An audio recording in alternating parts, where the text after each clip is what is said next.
ଅରୁଣପତ୍ରୀ memorial cricket tournament ଆନୁକୂଲ୍ୟରେ final ମ୍ୟାଚରେ Betada cricket team champion.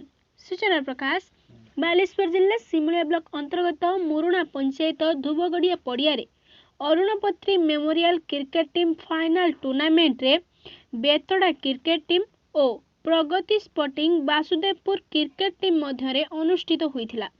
ଏହି ଖେଳରେ ବେତଡ଼ା ଟିମ୍ ଟସ୍ ଜିତି ବ୍ୟାଟିଂ କରିବାକୁ ନିଷ୍ପତ୍ତି ନେଇ 12 ଓଭରରେ 171 ରନ୍ କରିଥିଲା ବେଳେ ବାସୁଦେବପୁର ଟିମ୍ ସମସ୍ତ ୱିକେଟ୍ ହରାଇ 124 ରନ୍ କରି ପରାସ୍ତ ହୋଇଥିଲା।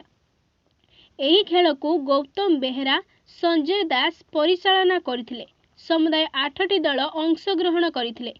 ପୁରସ୍କାର ବିତରଣୀ ଉତ୍ସବରେ ମୁଖ୍ୟ ଅତିଥି ଭାବେ ସଂସ୍କୃତି ଓ ପର୍ଯ୍ୟଟନ ମନ୍ତ୍ରୀ ଜ୍ୟୋତି ପ୍ରକାଶ ପାଣିଗ୍ରାହୀ ଯୋଗଦେଇ ଚାମ୍ପିୟନ ଦଳକୁ ଟ୍ରଫି ସହ 20,000 ଟଙ୍କା ଓ ଉପବିଜେତା ଦଳକୁ 12,000 ଟଙ୍କା ଆର୍ଥିକ ରାଶି ପ୍ରଦାନ କରିଥିଲେ।